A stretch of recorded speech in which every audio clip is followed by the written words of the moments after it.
Der Aktienmarkt korrigiert. Ist das der Start eines großen Crashs? Langfristig investieren, entspannt Vermögen aufbauen. Herzlich willkommen auf dem Börsenparkett. Heute werfen wir einen Blick auf den Gesamtmarkt und auf die Aktie mit der höchsten Gewichtung im S&P 500, also Apple, Microsoft, Nvidia, Meta, Amazon. Die Aktien schauen wir uns alle an und bewerten hinlänglich, ob sich jetzt hier eine langfristige Korrektur im S&P 500 und am US-Gesamtmarkt anbahnt und ja, ob sich jetzt hier gerade wirklich gute Chancen ergeben oder ob man hier eher mal zur Zurückhaltung greifen sollte. Als erstes schauen wir uns ein paar fundamentale Daten an zum S&P 500. Also hier sind die 500 größten börsennotierten US-Unternehmen gelistet, eben hier an der New York Stock Exchange. Also 500 Aktien sind mit drinnen. Es ist der wichtigste Markt in den USA und bildet eben auch ja eigentlich den ganzen Börsenmarkt in den USA perfekt ab. Also auch in gewissermaßen natürlich die Gesamtwirtschaft in den Vereinigten Staaten. Wir sehen jetzt hier mal die historischen KGVs, also Kurs-Gewinn-Verhältnisse im Vergleich der letzten 5 Jahre. Wir sehen, dass im Schnitt der letzten 5 Jahre das KGV hier bei 24,9 lag. Im Moment sind wir hier ja doch etwas drüber mit 25,73. Aktuell ist das Kursniveau bei 5.572 Punkten und ja, also von dem her, wir sind schon deutlich über diesen Niveaus der letzten 5 Jahre, zumindest im Schnitt der letzten 5 Jahre. Auf Sicht des letzten Jahres, da sind wir aber tatsächlich schon unter der Bewertung angekommen. Also auf Sicht eines Jahres war die Bewertung bei den KGVs ja, ein Stück weit höher, aber eben auf 5-Jahres-Basis haben wir jetzt diesen Durchschnitt ja gerade so auf Niveau des letzten Allzeithochs 2022. Das wird jetzt auch noch gleich wichtig. Also merken, die durchschnittlichen KGVs liegen nach aktuellem Stand hier ungefähr rund um dieses alte Allzeithoch 2022. Das ist schon mal ein wichtiger Indikator. Das gleiche gilt eigentlich fürs Kurs-Cashflow-Verhältnis, also da sieht es sehr ähnlich aus. Ja, genauso wie beim hier KUV, also alle drei Werte, alle drei Kennzahlen ja, mit ähnlichem Bild. Und auch hier haben wir natürlich diesen Abriss und die Korrektur, die jetzt doch deutlich auch an Fahrt genommen hat. Ja, sieht man natürlich auf jeden Fall. Auch der MSCI World hat einiges an Federn gelassen. Können wir auch hier sehen, dass der in die Korrektur abgerutscht ist. Natürlich nicht ganz so tief wie der S&P 500, ist ja auch deutlich breiter nochmal aufgestellt. Ist einfach ja auch weniger volatil, hat auch Vor- und Nachteile. Ja, über Dividende und so weiter wenn wir jetzt nicht allzu groß sprechen. Was ganz interessant ist, hier im letzten Jahr waren 41,7% Outperformer und aber 58,3% Underperformer im S&P 500. Ja, und die größten Gewichtungen, also das sehen wir hier schon. Die allergrößte ist Apple mit knapp 7% Indexgewichtung. Dann kommt Microsoft mit 6%, dann Nvidia 5,76, dann Amazon 4,35, dann eben hier Meta 2,94, ja, dann sowas wie Google, Tesla, Broadcom, Alphabet und so weiter. Wir sehen aber, die Top 5 sind hier Apple, Microsoft, Nvidia, Amazon, Meta. Die werden wir uns auch anschauen, mal charttechnisch einordnen. Wenn wir hier das akkumulieren, also wenn wir die Top 5 hier zusammenziehen, dann kommen wir ja auch schon auf eine wirklich hohe Gewichtung, also 7 plus 6, 13, 18, 22, also knapp 25% ist alleine hier diese Gewichtung. Also wir sind hier schon auch in einem ja, wirklich großen Bereich unterwegs. Wenn wir uns nur diese 5 Aktien anschauen, decken wir schon ja, ein Viertel, Fünftel des Gesamtmarktes ab und bekommen dann auch einen guten Einblick über die aktuelle Situation. Ja, wir gucken uns jetzt hier mal den Chart an. Also langfristig sehen wir jetzt hier den US 500, also S&P 500 Index, das ist jetzt der Future. Und mal als allererstes, wenn wir mal meine Zeichnungen ausblenden, wir sehen, ja, wir befinden uns in einem langfristigen Aufwärtstrend. Der hat auch mal wieder Crashes gesehen, ja, keine Frage, aber wir sind seit 2009 hier in einem sehr schönen Aufwärtstrend. Also völlig intakt und wir sehen, wir sind hier sehr, sehr weit gelaufen. Wir sind hier nahe im Allzeithoch nach wie vor. Und ich habe da auch schon öfter drüber gesprochen. Wir haben die Einser-Projektion hier oben abgeholt und eine Korrektur schadet ja auch nicht, sondern führt einfach auch dazu, dass wir wieder sehr viele Chancen bekommen. Eine Investition sich am Aktienmarkt wieder deutlich mehr lohnt als in den letzten Wochen und Monaten. Von dem her, solche Korrekturen sind was Gutes und ja, ist einfach auch gesund für den Markt. So, wir schauen uns jetzt rational erstmal die Bewegungen und Zykliken des Marktes an. Ich habe hier im Blau immer mal wieder so ein paar Korrekturen eingezeichnet. Also hier zum Beispiel 2010 ging die Korrektur minus 17%, 2011 dann gleich noch eine hinterher mit minus 22%, 2015 zweimal mit knapp minus 15%, hier 2018 auch übrigens in der Amtszeit von Trump minus 22%, ja, Korrektur von Corona natürlich. Auch sehr, sehr tief. ATH 2022 bis Zinskorrektur haben wir eine Korrektur von minus 22,5% gesehen. Also man muss hier festhalten, der Gesamtmarkt korrigiert öfter mal zwischen ja, 15 und 25%. Das sind eher normale Regionen. Eine außergewöhnlich lange Korrektur wird es, wenn es über 25% hinausgeht. Also vor allem sowas, wie wir gesehen haben, 2022 ist schon tendenziell etwas außergewöhnlicher. Und die normale Korrekturtiefe, würde ich jetzt behaupten, liegt zwischen 15 und 20%. Und da kann ich mir auch gut vorstellen, dass wir uns in dieser Korrekturweite auch wieder aufhalten werden. Die wichtigsten Kurszonen, die nennen wir oder die schauen wir uns jetzt mal an. Also ganz klar, wir haben vorhin schon gesehen, Allzeithoch 2022, da liegen auch ungefähr historischen KGVs, ist natürlich auch die ultralangfristige, wirklich wichtige Zone. Also wenn sie echt richtig eklig ausschaut, richtig schlimm und wir wirklich sehr tief über Wochen, Monate jetzt abrutschen, dann wäre das die ja, absolut wichtigste Zone und natürlich auch hier ja, eine unglaublich große Chance, wenn wir hier aus Allzeithoch 2022 abrutschen sollten. Das wäre aber schon auch eine wirklich tiefe Korrektur, weil dann würden wir vom letzten Allzeithoch hier wieder 25% korrigieren. Und das ist ja doch schon mal ein Stück weiter, weit drüber über den ja, eher durchschnittlichen Korrekturlängen. Deswegen gehe ich eigentlich tendenziell davon aus, dass wir uns schon etwas weiter oben fangen. Auf jeden Fall halten wir fest, diese Zone Allzeithoch 2022 wäre auf jeden Fall möglich und wäre auch tatsächlich noch gesund, wenn wir dieses Niveau antesten. Ja, es wäre überhaupt kein Problem für den Markt, absolut kein Risiko, irgendwie die Trendstruktur oder ähnliches zu verletzen. Richtig eklig wird es, wenn wir hier dieses Tief 4090 unterschreiten sollten und der Monatsaufwärtstrend wäre gebrochen unter 3800. 3500, ganz klar. Und man muss auch festhalten, umso tiefer wir dann abrutschen unter diese lilane Zone, umso schlechter wäre das für den Trend, umso mehr wird die Dynamik verletzt. Das wäre wirklich schon sehr ungewöhnlich. Also diese Zone ist die absolut Last Line of Defense, mehr oder weniger. Wir stehen natürlich auch noch hier oben, also diese Zone ist schon noch sehr weit weg. Und deswegen gucken wir uns jetzt mal die zweite mittelfristig wichtige Zone an. Und das ist eben hier die Zone 1 rund um dieses 38,2er Fibonacci Retracement. Da waren wir im März 2024, mal kurzzeitig hier im August 2025 drinnen. Ja, wäre eine interessante Zone für so eine Umkehr, könnte ich mir durchaus vorstellen, dass wir uns hier stabilisieren. Da sind wir dann, da wären wir auch in der Korrekturtiefe, genau auf diesem FIB, so bei 16,5%, also genau in dieser durchschnittlichen Korrekturlänge, die wir auch gesehen haben, die der S&P und der Gesamtmarkt ja öfter geliefert hat. Also diese zwei Zonen sind für mich wirklich diese Monatszonen, die wirklich langfristig, historisch eine große Rolle spielen. Wir sind also hier in einem ganz also Outzoom, when in doubt, zoom out, einem rausgezoomten Wert, also einen wirklich ultra langfristigen Blick drauf, wo die realistischen Zonen liegen, wo wir hinlaufen können, wenn der Markt wirklich eine historische Korrektur fährt. Und das ist einfach in dem Bereich 5300 bis 5000 runter und dann eben hier 4800 bis 4500. Das sind die zwei wichtigsten Zonen und es wäre auf jeden Fall realistisch, wenn wir uns hier an eine der Regionen annähern. Wir gucken uns aber jetzt erstmal kurzfristig nochmal den Chartverlauf an und vielleicht nochmal meine ganzen Zeichnungen ausblenden. Also ab 2024 im August ist ja diese Rallye schon deutlich in Stocken gekommen. Gerade vor allem ab Jahreswechsel haben wir uns hier noch wirklich seitwärts entwickelt, haben hier keine richtige Trenddynamik, kein Push mehr nach oben gehabt.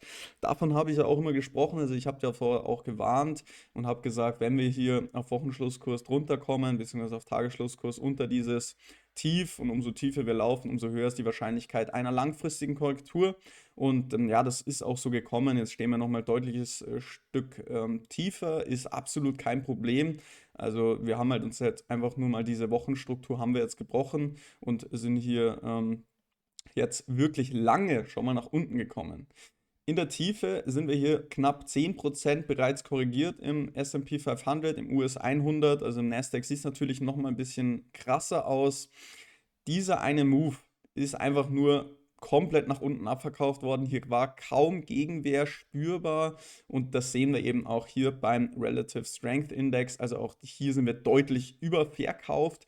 Wir haben ja auch viel Volumen, das hier eingespült wurde, sind in einem wirklich interessanten Bereich. Klar, wir haben ja auch eine wichtige Unterstützungszone, die wir jetzt gerade anlaufen, hier in diesen Kursregionen 5550 bis hoch 5675. Also die Wahrscheinlichkeit, dass wir jetzt hier eine Bodenbildung sehen und erstmal einen Rücklauf in diese Zone, ist sehr wahrscheinlich.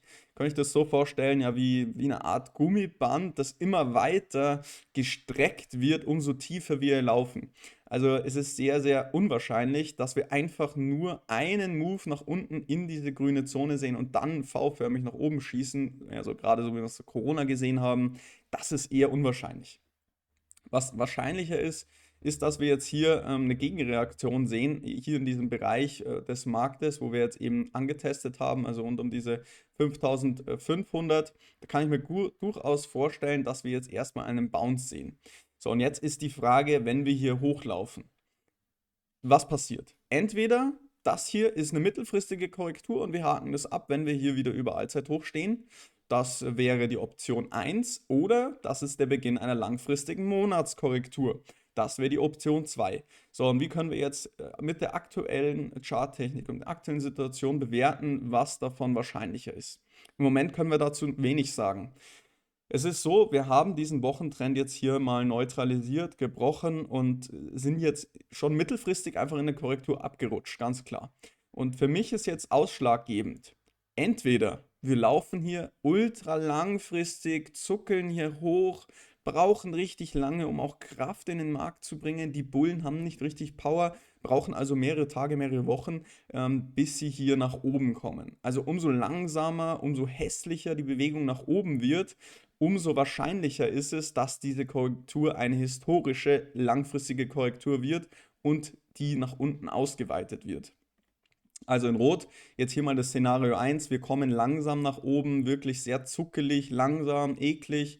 Dann ist die Wahrscheinlichkeit hoch, dass wir hier nochmal kurzfristig einen Top bauen und dann wirklich diese grüne Zone abholen. Das ist Option 1. Option 2 wäre jetzt, wenn wir uns aus diesem Tief, wo wir uns gerade befinden, wirklich richtig dynamisch rausbewegen. Also einfach nur einen Move nach oben und dann hier drüber schießen. Also wirklich hier viel relative Stärke jetzt zeigen, hier unten mit mehreren Tagen, mehreren Tageskerzen, die wirklich grün sind, eine Gap nach oben, dann sieht es wieder anders aus, dann steigt die Wahrscheinlichkeit, dass das eben die Korrektur schon war. Es heißt jetzt also Augen auf, wie bewegt sich der Markt hier nach oben und vor allem ganz wichtig ist, wenn wir jetzt hier nach oben laufen, vor allem dieses bearische Fibonacci Retracement rund um 5900, wenn wir dann hier stehen, ja, und alle sind wieder glücklich und alle, oh Gott, Gott sei Dank, ist der Markt wieder gesund, es sieht alles so gut aus, dann solltet ihr aufpassen und vorsichtig mal auf den Markt schauen und euch überlegen, ja, wie bin ich denn gerade im Markt positioniert? Bin ich vielleicht gerade mit sehr, sehr vielen Long-Positionen ja, deutlich zu hoch im Markt? Dann sollte man vielleicht mal ein, zwei Risiken auch vielleicht rausnehmen. Denn ja, also diese Struktur, die weist dann schon auch viel also Downward Potential auf. Deswegen, ich schaue es mir ganz genau an, werde da sicher nochmal das ein oder andere Video machen. Sollte hier wirklich die Bewegung nach oben sehr langsam sein, ja, da muss man auf jeden Fall aufpassen. Könnte durchaus sein, dass sich das jetzt hier auch bis zum Sommer jetzt hinzieht. Erstmal eine Bewegung nach oben und dann kommt der nächste Downpush. Auf jeden Fall wichtig, einfach nicht in dieses psychologische Muster zu fallen, dass jetzt hier, wenn der Markt so langsam nach oben kommt, alles wieder in Ordnung ist, sondern die Bewegung jetzt hier Charttechnik spielt schon eine wichtige Rolle. Und klar, also ich bin schon langfristig auch der Meinung, dass uns so eine Korrektur durchaus gut täte.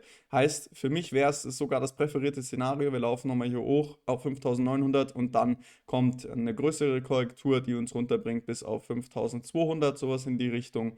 Das würde ich sehr begrüßen und würde natürlich für uns als langfristiger Anleger wirklich historisch gute Chancen nochmal liefern. Wäre also für uns sehr, sehr positiv. Wenn du hier kurzfristig irgendwie oder mittelfristig investiert bist, dann wäre es jetzt hier eher mal in der Zeit, etwas Rückblut walten zu lassen und eher vorsichtiger am Markt zu agieren. Das ist zumindest meine Meinung. Aber da bin ich natürlich auch gerne offen für eure Meinung, euer Verhalten im Markt.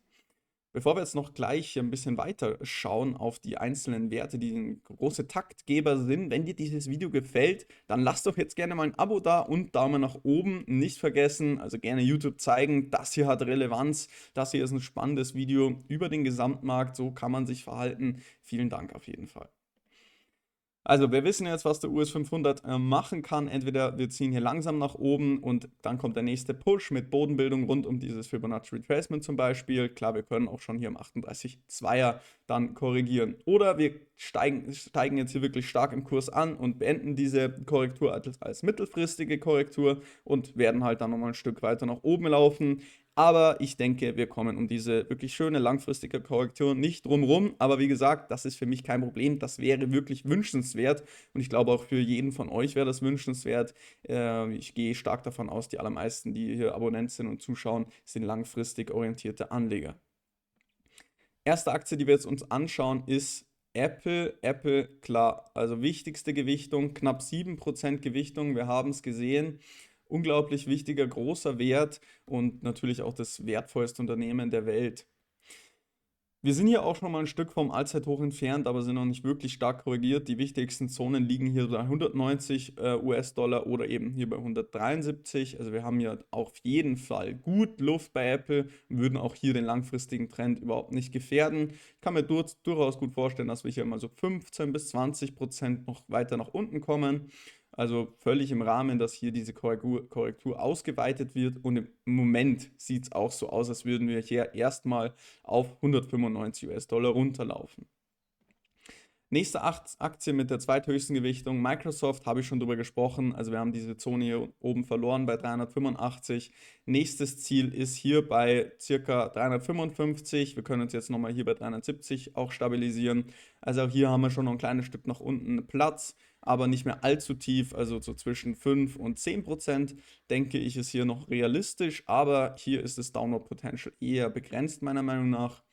Bei Nvidia sieht es sehr, sehr eklig aus. Wir haben diese Trenddynamik verlassen. Wir bauen hier oben einen Top. Wenn wir unter dieses 89,21 Level fallen, dann ist die Wahrscheinlichkeit wirklich sehr hoch, dass wir uns nochmal hier unten auf 50 vielleicht sogar bewegen oder rund um 65. Also hier sehe ich eine langfristige Korrektur sehr, sehr wahrscheinlich. Ich glaube, dass Nvidia wieder eine deutliche Korrektur fahren kann, ähnlich wie wir es hier 2021 mal gesehen haben oder sowas wie 2018, vielleicht nicht ganz so extrem tief, aber dieser Abbau der Dynamik, der weist mir jetzt hier oder der gibt mir ein eindeutiges Warnsignal. Da sehe ich schon, dass Nvidia deutlich anfedern lassen kann. Wie sieht es bei Amazon aus? Amazon auch hier, ja, da bin ich relativ positiv eigentlich gestimmt, auch wenn mir das ganze langfristige Chartbild überhaupt nicht gefällt bei Amazon. Wir sind jetzt hier kurzfristig in eine Korrektur auch abgerutscht. Wichtige Zone jetzt hier so um 180 US-Dollar. Da könnte ich mir auch gut vorstellen, dass sich Amazon stabilisiert. Alternativ fallen wir nochmal runter auf hier 140. Aber auch hier sieht es eigentlich okay aus. Da haben wir nicht mehr so dieses wahnsinnig große Abwärtspotenzial. Bei Meta, ja, interessante Situation. Also ultralangfristig ist einfach nur ein Move nach oben. Ja, erste Anlaufzone wäre sowas wie 530 US-Dollar, also auch jetzt vom aktuellen Niveau nochmal ein Abwärtspotenzial von so circa 10, 15%, halt nicht allzu tief. Sollten wir hier nochmal deutlich weiter abrutschen auf 380, dann können wir uns sowieso warm anziehen. Also dann hat der Markt natürlich schon wirklich deutlich stärker korrigiert. Ist eine interessante Situation dann. Aber wir können jetzt auch feststellen, also alle diese Aktien, diese stark gewichteten, die haben noch auf jeden Fall Luft nach unten, können sich auch jetzt mal mittelfristig ein bisschen erholen und dann erst den nächsten Push nach unten wagen, wäre absolut gar kein Problem. Bevor wir jetzt nochmal ganz kurz ein Fazit ziehen, wenn du noch auf der Suche bist nach einem Aktienbroker, um jetzt auch die wirklich unglaublich guten Chancen, die sich ergeben könnten, zu nutzen, also nicht nur natürlich nur in den USA, sondern vielleicht auch an anderen Aktienmärkten, dann schau doch mal hier diese Empfehlung von mir an. Und zwar, ich kann dir hier den Finanzen Zero Broker empfehlen. Da kannst du mit dem ersten angepinnten Kommentar oder dem Link in der Beschreibung ein Konto öffnen und 5% Cashback auf den MSCI World Sparplan hier sichern. Also sehr coole Aktion und du kannst natürlich auch mich damit indirekt unterstützen und die Arbeit auf meinem Kanal finanzieren. Also vielen Dank auf jeden Fall. Gucken wir noch mal einmal auf den US 500 zusammen drauf. Also vor allem ein Sparplan kann sich hier natürlich deutlich lohnen. Es sieht jetzt hier auch ähnlich aus im US 100, wenn wir uns den US 100 nochmal herholen, also den Nasdaq.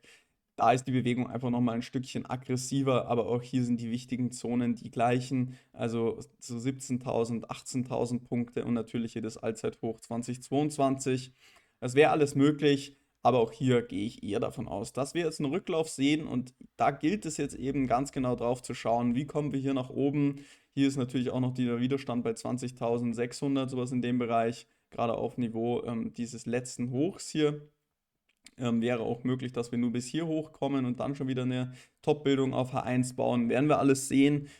Ich habe es ganz genau im Radar. Ich werde es auch im Discord teilen, im Discord-Channel, wie ich mich da jetzt verhalte. Auf jeden Fall sei nochmal gesagt, ich verkaufe keine einzige Aktie, nur weil jetzt der Markt wahrscheinlich in eine Korrektur abrutscht. Ich schaue mir jede meiner einzelnen Aktien an. Ich habe mein Aktienportfolio safe. Wenn da irgendwie ein Monatstrend gebrochen wird, ja, dann fliegt sie raus. Da sind aber alle noch völlig im Rahmen im Moment. Die fangen gerade erstmal an, wirklich richtig spannend zu werden. Ja, also da werde ich tendenziell eher nachkaufen. Was natürlich spannende Frage ist, wenn wir jetzt hier diese Bodenbildung sehen, soll man da jetzt schon langfristig nachkaufen? Ja, also ich würde sagen, tendenziell ja. Auf jeden Fall wäre jetzt dann hier ein Einstieg sinnvoller, als hier oben noch dann zu kaufen, wenn wieder alle denken, ah, es wird alles wieder gut und dann holen wir dieses bärische FIB ab und dann kracht es erst so richtig. Also ich bin immer der Freund davon, in diesen wirklich blutigen Phasen nachzukaufen. Da muss ich mich sogar auch mal ein bisschen zurückhalten, weil ich brauche erst dieses Kaufsignal, um einzusteigen, aber ich persönlich mag es wirklich sehr, sehr gerne zu kaufen, wenn alle anderen sagen, oh, es ist vorbei, alles ist beschissen, alles ist schlecht. Das ist für mich der Moment, wo man sagen sollte, okay, ja, jetzt greife ich mal wieder zu. Aber wartet dieses Kaufsignal ab, wartet erstmal eine Stabilisierung ab und behaltet im Hinterkopf, es wäre auf jeden Fall möglich, dass wir dann nochmal die Korrektur auf eine Tiefe zwischen 15 und 20% ausweiten. Und klar, also euer Plan oder mein Plan ist es hier einfach monatlich in den Aktienmarkt zu investieren und da langfristig beteiligt zu sein.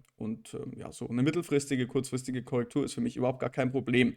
Aber natürlich alles keine Anlageberatung, also schreibt mir mal gerne eure Meinung auch jetzt mal unbedingt in die Kommentare. Glaubt ihr, dass hier die Rallye vorbei ist? Glaubt ihr, dass wir uns erholen? Würde mich jetzt persönlich sehr interessieren. Ja, aber das war's für dieses Video. Ein bisschen länger geworden auch. Ich glaube aber, es war spannend, hat euch so einen kleinen Einblick auch gegeben in mein Verhalten am Markt. Ich werde halten. Ich glaube, alles in Ordnung und die ganzen News, die kennt ihr ja. Da habe ich jetzt nicht so deutlich drüber gesprochen. Aber jetzt nochmal an der Stelle, lasst ein Abo da, wenn euch das gefallen hat. Wenn ihr das cool findet, dieses Video gerne auch Daumen nach oben und vor allem ganz wichtig, die Glocke anmachen, damit du keine neuen Videos mehr von mir verpasst. Danke für die Aufmerksamkeit. Bis zum nächsten Mal und ciao.